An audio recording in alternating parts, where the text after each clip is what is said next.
បាទសូមគោរពនឹងជម្រាបសួរពុកម៉ែបងប្អូនថ្ងៃនេះខ្ញុំមានបញ្ញាក្អែកដើមស្ដៅទើបតែនឹងកាត់បានថ្មីចុះពីលើដើមអំបញ្ញមិញឯង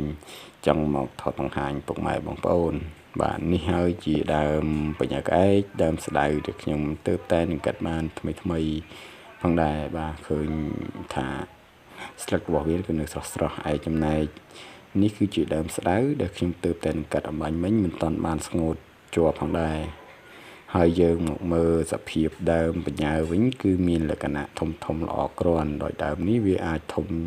ប៉ុនមេដៃចំណែកឯដើមនេះគឺវាធំជាងមេដៃអញ្ចឹងយើងឃើញថាដើមធំរបស់វាគឺមានច្រើនយើងអាចយកទៅធ្វើជាខ្សែដៃបានប្រហែលជាមួយខ្សែពីរខ្សែបានចំណែកឯ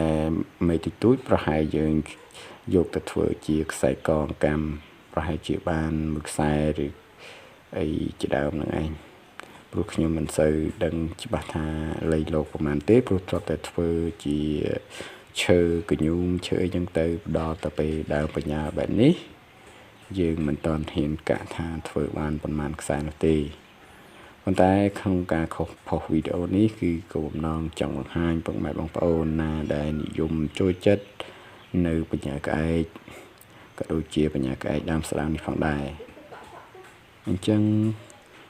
នេះបងប្អូនមើលដើមវាធំល្អអញ្ចឹងអាធំហ្នឹងប្រហែលជាធ្វើកម្មហើយបាទហើយចំពោះមេតិចតួចនេះប្រហែលជាយើងទុកធ្វើជាខ្សែកកម្មប្រហែលជាបានមួយខ្សែផងដែរហើយចំណែកពកឈើនេះប្រហែលជាទុកឆ្លាក់ព្រះណាឲ្យគេឆ្លាក់ឲ្យព្រោះខ្ញុំមិនចេះឆ្លាក់ទេអញ្ចឹងបញ្ញាក្អែកនេះក៏ជាប្រភេទបញ្ញាក្អែកកម្រផងដែរគឺវាកម្រដុះនៅលើដើមស្ដៅនេះផងដែរឃើញថាដើររយូរហើយមិន